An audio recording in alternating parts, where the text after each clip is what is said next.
1. Diz a palavra de Deus: ora, antes da festa da Páscoa, sabendo Jesus que já era chegada a sua hora de passar deste mundo para o Pai, como havia amado os seus que estavam no mundo, amou-os até ao fim. Capítulo 17, versículo 26.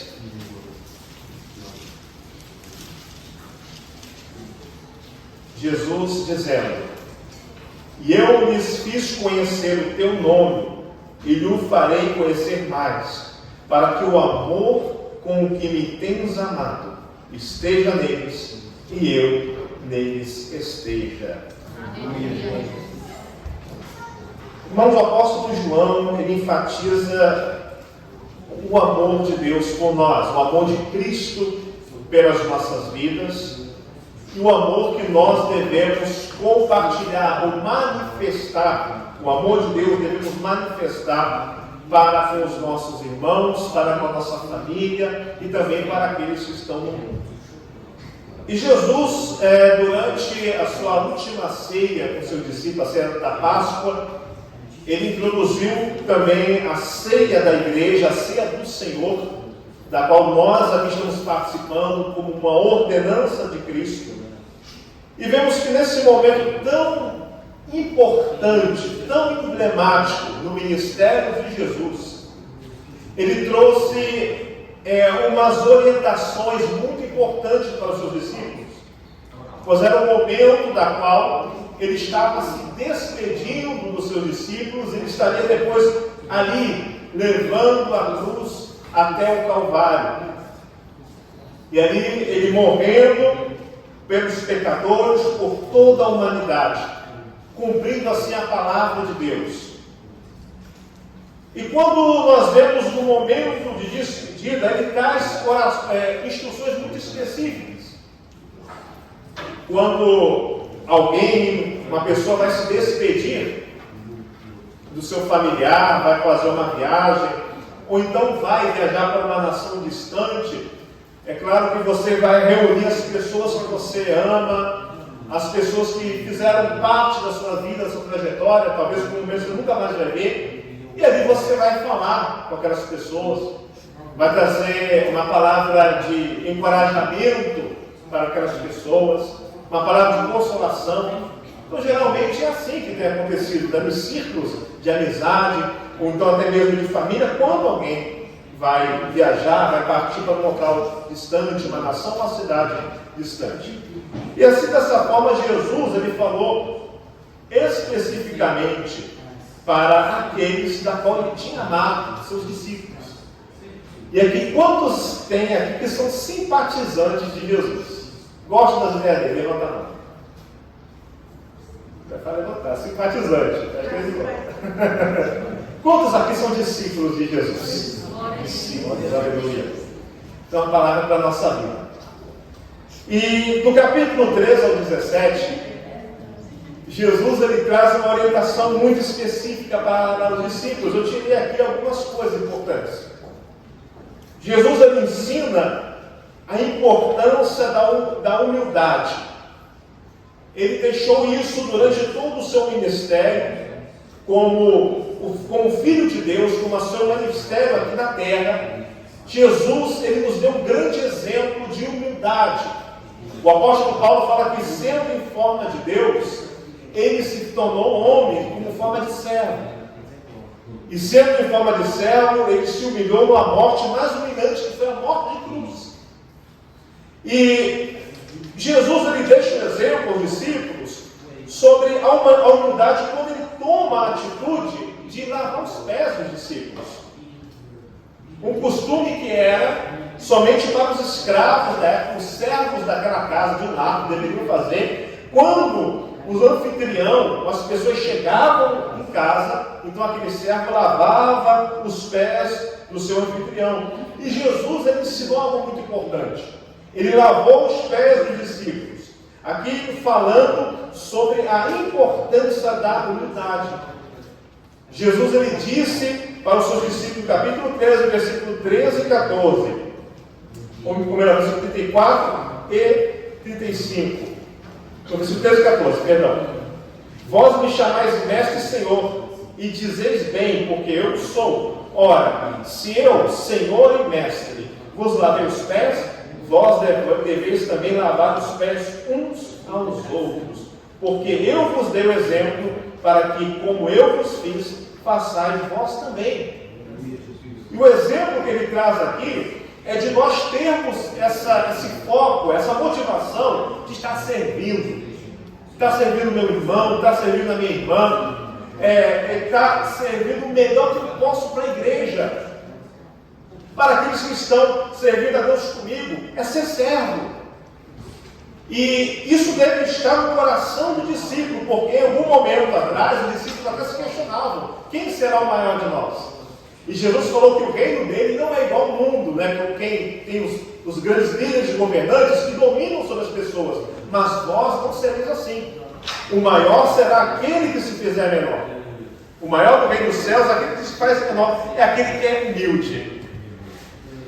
E muitas vezes dentro do círculo cristão, de igrejas, existem pessoas às vezes que querem ser alguma coisa, querem ser reconhecidas, querem ser muitas vezes elogiadas, querem que sirvam a essas pessoas, mas Cristo nos ensinou a sermos servos, aleluia. O pastor é um servo, o evangelista é um servo, o presbítero é um servo, o diácono é um servo, a irmã do circulação na serva, o jovem, você é um servo. Somos servos uns dos outros. Estamos servindo com alegria e trabalhamos com o Senhor. Trabalhamos para o benefício da obra de Deus, da igreja, sem olhar A ou B, sem querer o reconhecimento humano, mas adorar com alegria. Louvado seja o Senhor. Servir com alegria. Jesus, ele ensina sobre também, alerta aos seus discípulos sobre a autoconfiança, que é um grande perigo que um crente ele pode ter na sua vida. E a questão da autoconfiança é tão importante que tanto João, Mateus e Marcos, eles falaram da questão da autoconfiança.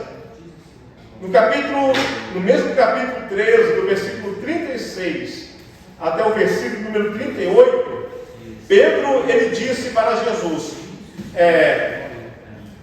por ti darei a minha vida, versículo 37. Por ti eu darei a minha vida, Senhor. Aonde tu fores, eu irei também. Pedro era autoconfiante.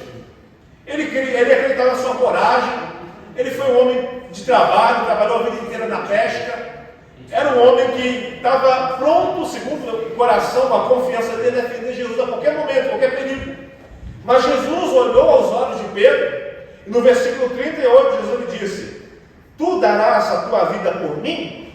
E na verdade te digo que não cantará o galo enquanto me não tiveres negado 3 vezes. Jesus nos conhece a nós mais do que a nós mesmos. Pedro achava que ele sabia quem ele era, ele sabia o que ele poderia suportar. Ele falava: eu aguento, Senhor, eu vou até a ti, até a morte, por ti eu dou a minha vida. Mas quando teve a primeira oportunidade, da qual a sua vida foi ameaçada diante de uma multidão, ele negou Jesus 3 vezes. E o grande exemplo que nós temos no maior exemplo de Pedro, e que Jesus aqui nos ensina, é nós não termos a soberba de achar e poder querer fazer. Eu consigo pregar, eu consigo cantar, eu consigo fazer, eu faço e acontece. Nossa vida nós não podemos ter confiança em nós mesmos, mas é confiar em Deus. Como diz o apóstolo Paulo, na 2ª carta aos Coríntios, que aquele que nos capacita para esse ministério, ou como ele fala em Filipenses, tudo posso naquele que me fortalece. Paulo, ele sabia confiar em Deus em todas as situações da vida, é colocar confiança no Senhor. Por mais experiência que nós podemos ter, ou mais tempo de caminhada, nós nunca podemos colocar a nossa confiança em nós, mas sempre em Deus. E é um grande temor que muitas vezes até quem prega, quem ensina, quem louva, quem tem essas oportunidades de poder transmitir ensino para a igreja ou pregar, muitas vezes cai nessa armadilha da autoconfiança. Porque eu tenho oratória, eu falo bem, eu consigo convencer as pessoas, e depende muito mais das suas qualificações retóricas, ou da sua oratória, da sua homilética, mais do que do Espírito Santo. E nós devemos depender de Deus e do Espírito Santo. Para pregar a palavra, precisamos de Cristo, do Espírito Santo em nossa vida, que vai nos dar direção, que vai nos iluminar, que vai nos direcionar, que vai nos capacitar a trazer a mensagem direta para o coração que tanto precisa, para a igreja. É importante a parte de você estudar e se aprimorar, sim, é muito importante a comunicação. Você aprender a você poder comunicar a palavra de Deus da melhor forma possível. Mas precisamos principalmente do Espírito Santo. Precisamos de Deus. Nos momentos, às vezes, de perseguição. Talvez você passou por um momento de perseguição essa semana, esse mês, esse ano. Mas que você nunca confie em si mesmo, mas coloca na mão de Deus. Que Deus te ajude e te fortaleça. Para você não negar a Cristo.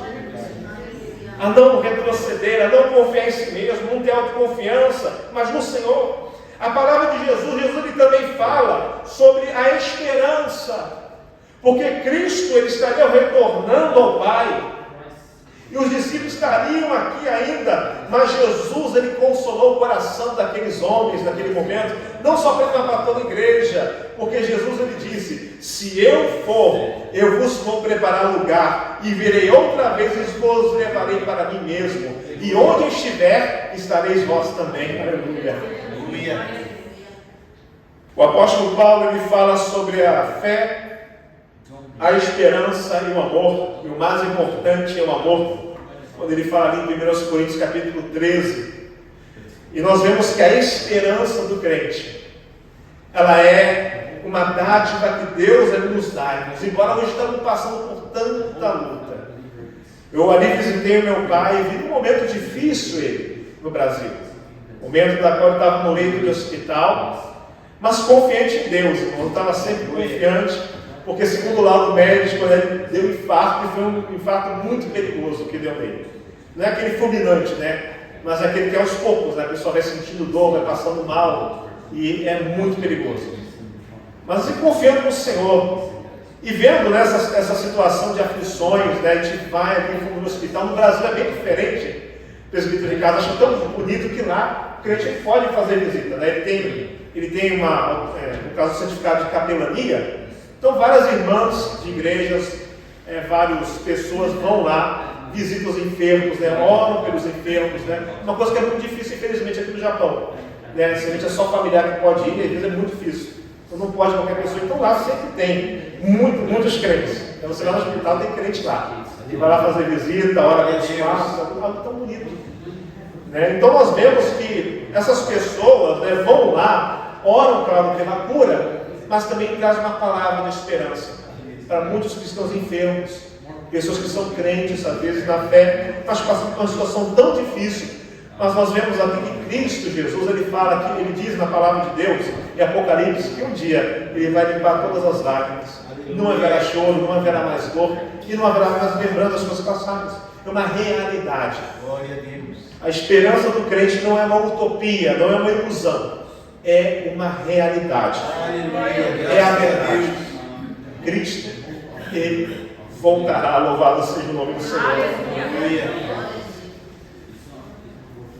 Jesus ele ensina para os seus discípulos que após a sua ida haverá também, os discípulos não ficariam mais sozinhos, mas haveria a ajuda, a intervenção e a presença do Espírito Santo de Deus. Deus estaria socorrendo a sua igreja nos momentos difíceis.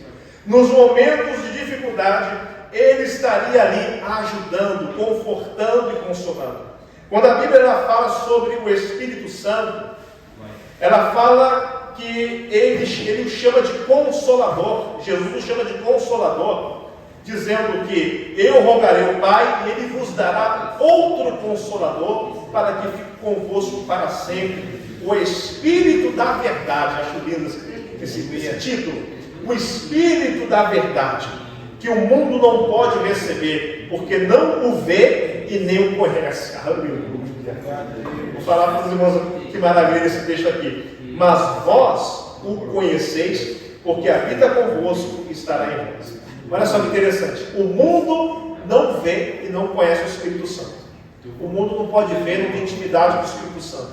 Mas você, crente, você vê ele. Aleluia. Você vê o agir dele. Obrigado, Deus. Você vê ele agindo, talvez na sua vida, na sua família, nas suas orações respondidas. Você conhece o Espírito Santo quando ele fala com você, seja na palavra, seja respondendo oração, seja muitas vezes em manifestação do dom espiritual, por profecia ou revelação, mas você está de várias formas, de várias maneiras, da multiforme graça de Deus. Deus, ele fala conosco. E nós conhecemos a voz dele, a voz do Espírito Santo. E quando a Bíblia fala Consolador, olha que palavra poderosa, que no grego é Paracletos, que significa aquele que consola, aquele que reanima, aquele que encoraja. Louvado seja Deus. Eu creio, eu sei, eu tenho certeza que se nós aqui estamos até hoje com Cristo, é porque Ele tem nos encorajado, Ele tem nos consolado, Ele tem nos animado em vários momentos da nossa vida, é ou não é? Ele tem te dado força, Ele tem te ajudado no momento mais difícil, onde o pastor não tem como te ajudar, o presbítero Ricardo não tem como te ajudar, seu pai, sua mãe, seus parentes, seu marido, sua esposa não tem como te ajudar, mas Deus tem todo o poder para te ajudar, para te confortar, aleluia, para te mostrar o caminho para seguir, porque muitas vezes é necessário passar pela prova, pela luta, porque Deus está moldando, Ele está trabalhando, mas ao mesmo tempo Ele está reanimando, está dando força e está nos transformando. Louvado seja Deus. O Espírito Santo. Então ele fala aí, vocês não vão ficar sozinhos. Irmão, você nunca está sozinho. Às vezes o inimigo ele pode vir na nossa mente e falar que está sozinho. Ninguém liga para você. Ninguém pode ajudar. Mas o Espírito Santo ele está na sua vida. O Espírito Santo de Deus ele está te ajudando, está falando contigo para você continuar, para você andar e para você continuar louvando, adorando o Senhor. Nós temos também, Jesus ele deixa algo que o mundo não tem. Aleluia. O mundo não tem, o mundo procura muito isso, mas não consegue alcançar dessa forma, que é a palavra paz. Nações querem paz hoje, entram em guerra para ter paz. Olha a contradição. Pessoas procuram paz de espírito, procuram religião, procuram amuletos, superstições. Pessoas não procuram até mesmo religiões que faz aí um trabalho para mim ter paz no meu coração, para ajudar a minha vida. E vários lugares vão procurar paz, mas nunca vão encontrar, porque a paz verdadeira só está em Jesus. Muitos procuram paz em drogas, em vícios, no cigarro, em bebida, nos prazeres, mas nunca vai encontrar, vai afundar mais ainda. Mas em Cristo nós temos paz, aleluia. Aleluia. E a palavra paz, ela está muito ligada à comunhão com Deus, ao relacionamento pacífico, porque nós éramos inimigos de Deus, mas através de Jesus, nós hoje temos paz com Deus, aleluia. Temos um Deus que nos ama, um Deus que nós podemos chamar de Pai, louvado seja Deus. Jesus, ele disse, glórias ao nome do Senhor, no capítulo 14, versículo de número 27, deixo-vos a paz, a minha paz vos dou, não vou lá dou como o mundo a dá, não se turbe o vosso coração, nem se atemorize, aleluia. Capítulo 14, versículo número 27, temos paz de Deus. Qualquer momento, meu crente, ele não vai entrar em desespero, ele não vai entrar, ele não vai perder esperança, porque nós temos essa paz que excede todo entendimento, diferente do mundo, louvado seja Deus. É uma paz que Deus ele derrama em nossa vida. Além da paz, o crente, ele também, Deus ele nos capacita a frutificar, produzir fruto. Se fosse até aqui tudo bem, mas Deus ele quer que você produza. Deus ele quer que você manifeste o fruto para o reino de Deus, através da sua vida. Eu acho tão interessante quando Jesus ele usa uma figura muito importante para Israel, para o povo judeu, que era a videira. O vinho, muitas vezes, o suco de uva, ele tem um símbolo de alegria. Ele tem um símbolo assim de prosperidade, de fartura, de alegria. É o símbolo da uva. E Jesus ele fala que eu sou a videira verdadeira e vós sois os ramos. Então, onde o crente vai, ele vai produzir vida, ele vai produzir alegria. O ambiente que você trabalha, muitas vezes é um local pesado. Eu creio que em fábrica tem um local que às vezes é muito pesado. A pessoa ali está reclamando da vida.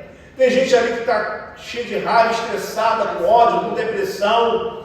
E várias histórias, várias pessoas em várias situações. Mas o cristão, mesmo nas suas lutas, você chega lá e você vai levar a presença de Deus. Você vai levar fruto, você vai florescer naquele lugar. Vai levar uma palavra que vai gerar vida e vidas ali. E saber que você é necessário lá, Deus te coloca lá. Mas eu creio na providência de Deus. Eu acredito, irmão, na nossa vida, depois que você aceitou Jesus e está 100% com o Senhor, no caminho de Deus, já temos falhas, mas você está sempre buscando a Deus, o Espírito Santo te ajudando, onde você está é onde Deus quer que você esteja. E você está ali ajudando, você está ali fazendo a obra, você está ali dando, frutificando naquele lugar, levando a palavra de Deus. Às vezes não sabe, mas está evangelizando com sua vida ali, só sua presença, suas atitudes. Então nos leva a frutificar tanto nesse mundo, como também para a igreja. Nós somos o ramo. E Jesus ele falou: se vós estiverdes em mim, e as minhas palavras estiverdes em vós, pedireis tudo o que quiserdes e vos será feito. Nisto é glorificado meu Pai, que deis muito fruto, e assim sereis meus discípulos. Aleluia. Um alerta, mais um alerta. Nós falamos aqui da autoconfiança, mas Jesus deixou mais um, que é falado sobre o ódio que o mundo tem por nós. Capítulo 15, versículo 20, Jesus ele disse: lembrai-vos da palavra que vos disse, não é o servo maior do que o seu Senhor. Se a mim me perseguiram, também vos perseguirão a vós. Se guardarem a minha palavra, também guardarão a vossa. Louvado seja Deus. Então vemos duas situações da qual o crente ele pode passar, como Jesus ele passou. Jesus ele foi recusado, ele foi rejeitado, ele foi perseguido. E da mesma forma como Jesus ele foi perseguido, nós também seremos. Ou também somos, né? A verdade é essa. Nós somos. Porque fazer a vontade de Deus e ser um autêntico crente nos nossos dias atuais, muitos não vão querer ficar conosco, muitos vão odiar as atitudes de nossas palavras. Mas haverá aqueles também que, ouvindo a voz de Cristo, também vão ouvir seu conselho, vão ouvir sua palavra, vão receber sua oração com alegria, e ali Deus vai estar fazendo a obra naquelas vidas através da sua. E concluindo, Jesus ele fala sobre a unidade. E na sua oração intercessória, no capítulo 17, versículo 20, Jesus ele diz: eu não rogo somente por estes, mas também por aqueles que pela sua palavra hão de crer em mim, para que todos sejam um, como tu, ó Pai, és em mim e eu em ti, que também eles sejam um em nós, para que o mundo creia que tu me enviaste. Louvado seja Deus. Quando nós olhamos essa unidade, Deus, nós sabemos, né, que Deus, ele em essência é o único Deus em três pessoas, o Pai, o Filho e o Espírito Santo. É uma unidade perfeita. E nós vemos que a igreja, ela deve seguir esse exemplo da unidade de Deus, no mesmo propósito, na mesma visão da palavra de Deus, seguindo a mesma palavra de Cristo. Unidade.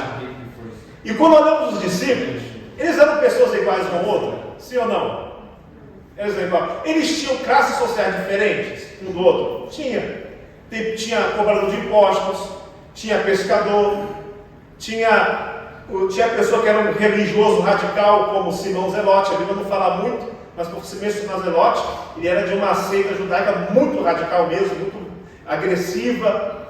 Então, pessoas de várias áreas da sociedade.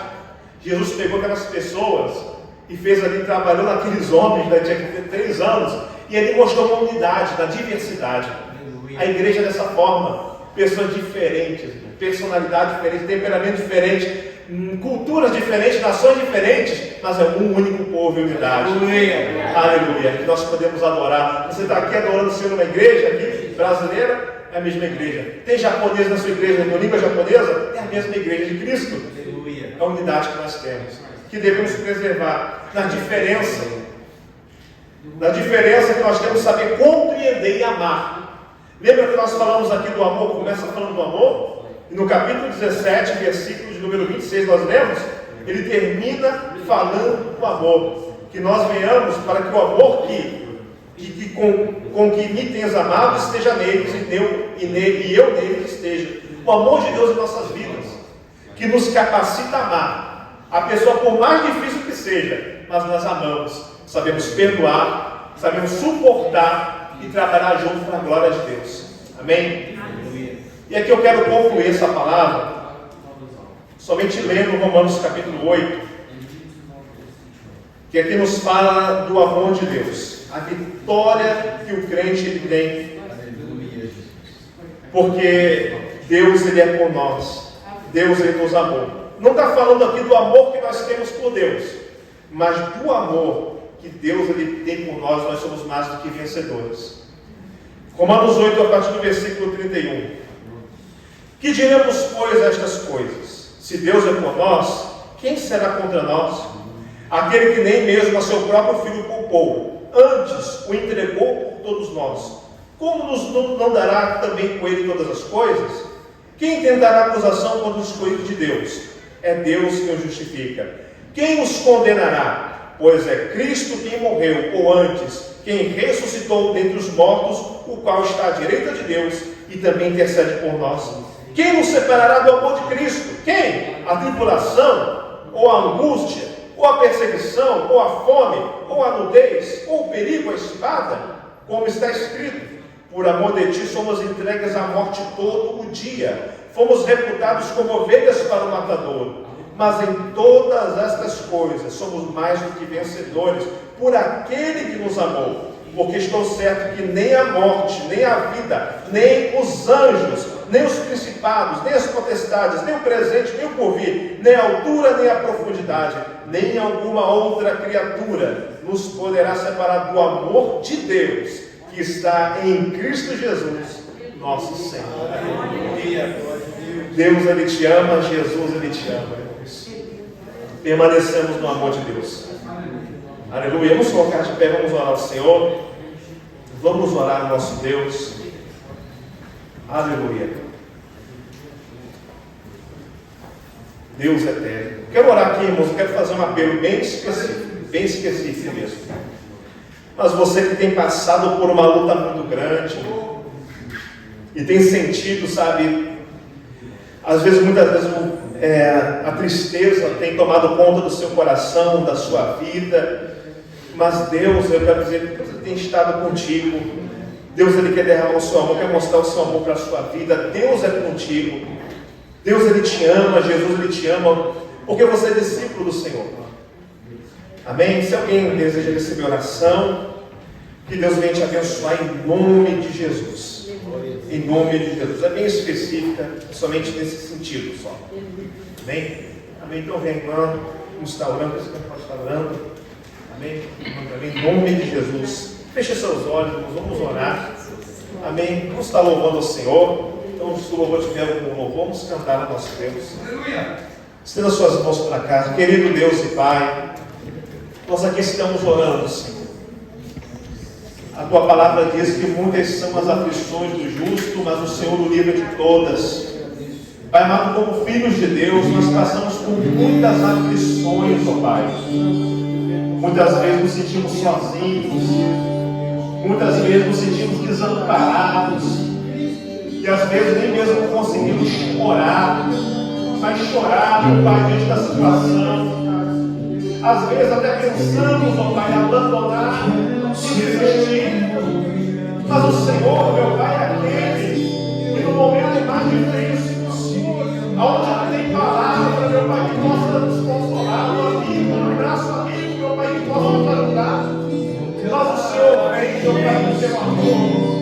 O Senhor vem com a tua presença, dizendo, meu Pai amado, para nos acalmar, dizendo para confiarmos em Ti na tempestade, porque é o Senhor, meu Pai amado, que dá ordem, e a tempestade se torna bonança. É o Senhor que está do lado, é o Senhor que nos ama, meu Pai. E aqui, meu Deus amado, está com o Espírito do nosso Senhor. O Senhor continua abençoando, dando força.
filha de William de Oliveira Yazaki, Júlia Michael Yazaki, nascida às 13h55 do dia 26 do mês de julho do ano 2024, pesando 2 quilos e 890 gramas, medindo 48 centímetros, local de nascimento, Toyokawashi Oboricho.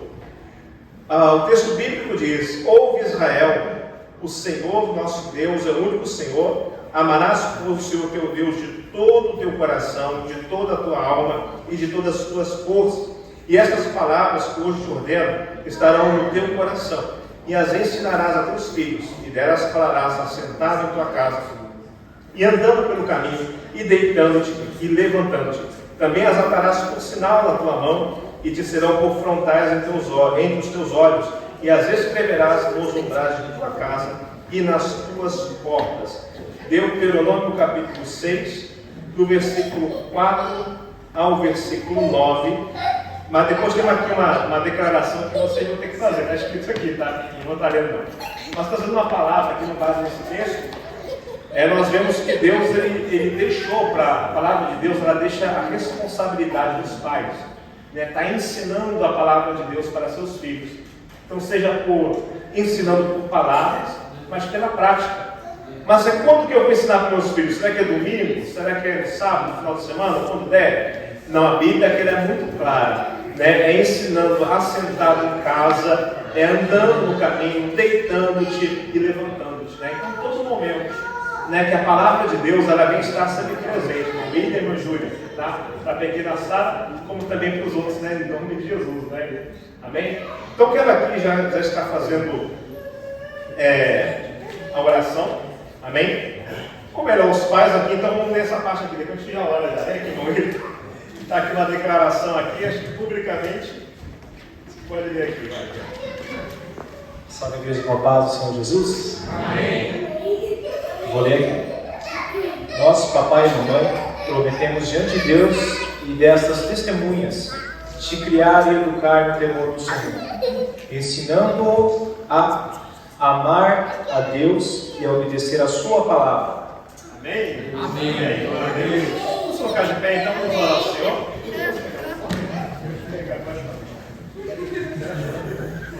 Vai no shopping? Se mexer, vai ficar assim. Vamos lá.